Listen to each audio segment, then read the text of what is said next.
তো শুরুর জার্নি থেকে শুরু করে আপু এখন পর্যন্ত এই যে আমাদের মাঝে আসা সবকিছু মিলিয়ে আপনার জীবনের প্রাপ্তি এবং পুরো জার্নিটা কেমন? আমার আসলে শুরু নৃত্যের কথা বললে যখন আমি 3 বছর বয়স ছিলাম তখন আমি বুলবুল ললিত কলা একাডেমি ধানমন্ডি শাখাতে ভর্তি হই। সবচেয়ে মজার বিষয় আমার একাডেমিক ব্যাকগ্রাউন্ড যেটা তার থেকে 2 দিন বেশি বয়স আমার নৃত্যের। কারণ মানে শুক্রবার দিন আমি নৃত্যে ভর্তি হই, রবিবার দিন আমি লেখাপড়ায় সরে শুরু করেছি। আচ্ছা, এখান থেকে আমার যাত্রা শুরু। এছাড়া আমি শিশু একাডেমিতেও কোর্স করেছি। আর আমার গুরু ছিলেন প্রয়াত কার্তিক সিনহা, তিনি হচ্ছেন মণিপুরী গুরু নৃত্যের। কথকে ছিলেন অনুপ দাস, উনিও প্রয়াত। তারপরে শিবলি স্যার, শিবলি মোহাম্মদ উনিতা আছেন, রাইজা খানম ঝুনু আন্টি, এরপরে সোহেল রহমান। এই যে প্রাপ্তির জায়গাটা এবং তাদের কাছ থেকে যে শেখার যে একটা ব্যাপার, এই ব্যাপারটা আপনাকে কতটুকু ইন্সপায়ার করেছে এবং এই শেখার যে জার্নিটা এটা একটা শিল্পীর জন্য কতটুকু ইন্সপায়ার্ড? আসলে কি এই যে নৃত্য শেখা বা সঙ্গীত শেখা মানে এটা কিন্তু একটা শিল্প। এটা কিন্তু অনেকে বলে যেটা প্রতিভা থাকলে হয়, কিন্তু আমি মনে করি প্রতিভা থাকলে তো হবেই, কিন্তু কেউ যদি চেষ্টা করে নিজের আত্মপ্রকাশ করতে চায়, যদি সেটা সাধনা করে না, এটা কিন্তু অটোমেটিকলি বেরিয়ে আসবে। রাইট, হ্যাঁ। তো ওই জায়গা থেকে বলবো যে আমি ছোটবেলায় যখন নাচ শিখেছি, আমার এই আত্মপ্রকাশ বা আমার ব্যক্তিত্ব হিসেবে যে উঠে আসা, সেটা কিন্তু সাধনা, আমার মায়ের ধৈর্য এবং যেটা হচ্ছে গুরুদের ভালোবাসা এবং তালিম। একটা মজার বিষয় না বললেই না, আমি তো সবসময় অভিনয় করেছি, নাচও করেছি। হঠাৎ করে না আমার কি জানি মনে হলো 2 বছর আগে যে অনেক তো পারফরমেন্স করছি, করে যাব, নতুন কিছু করি না, শিখাই।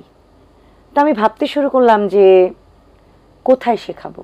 আমি কিন্তু বুলবুল ললিত কলা একাডেমিতে কিন্তু শুক্র শনিবার দিন বাফাতে বেশ কয়েকদিনের কোর্স করিয়েছে বাচ্চাদের টিচার হিসেবে। তো মনে হলো যে না, নিজের একটা জায়গা করি, নতুন বাচ্চা যারা শিখতে চায় বা শেখানো যাবে, কিছু একটা করা উচিত। তারপরে হঠাৎ করে আমি সিভি জমা দিলাম গ্লেনরিচ ইন্টারন্যাশনাল স্কুলে। তো আলহামদুলিল্লাহ মানে হয়ে গেল, অ্যাজ এ শিক্ষক হিসেবে সেখানে আমি জয়েন করলাম। নতুন যে আমার একটা আত্মপ্রকাশ হয়ে গেল যে আমি একজন শিক্ষক, একজন প্রশিক্ষক, এটা আমাকে অদ্ভুতভাবে মানে একটা সান্ত্বনা, একটা প্রশান্তি দিচ্ছে ভিতরে। আজ আরেকটি বিষয় না বললে নয়, আজকে আন্তর্জাতিক নৃত্য দিবস। সো আজকের দিনে আপনাকে পেয়ে আরো বেশি আসলে আমাদের আয়োজনটা বৃদ্ধি পেয়েছে, দ্বিগুণভাবে আনন্দিত হয়েছে। সব মিলিয়ে আসলে আজকের দিনটা উদযাপনের ক্ষেত্রে এই যে নৃত্যশিল্পী যারা রয়েছেন, আপনি আপনার জায়গা থেকে কিভাবে উদযাপন করবেন এবং আজকে স্পেশাল দিনের যে তাৎপর্য সেটা সম্পর্কে একটু জানতে চাই। এটা কিন্তু আসলে আমাদের যারা আমরা নৃত্যশিল্পী তাদের জন্য একটা ঈদ, রাইট, বা আমাদের জন্য একটা পহেলা বৈশাখ।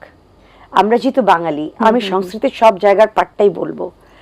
তো আসলে আজকের দিনে আমরা যেটা করি, আমরা আজকে শিল্পকলায়, বাংলাদেশ শিল্পকলা একাডেমিতে, তারপরে আমরা নিজেরা যে সংগঠন করছি সেই সংগঠন থেকে আমরা কিন্তু বিভিন্ন জায়গায় যে উদযাপন করি, মানে কাইন্ড অফ আমরা কিন্তু নাচ করি যে তখন কিন্তু আমরা ভাবি না মানে আজকের দিনটা বিশেষভাবে অন্য মানে গুরুত্বপূর্ণ আমাদের জন্য।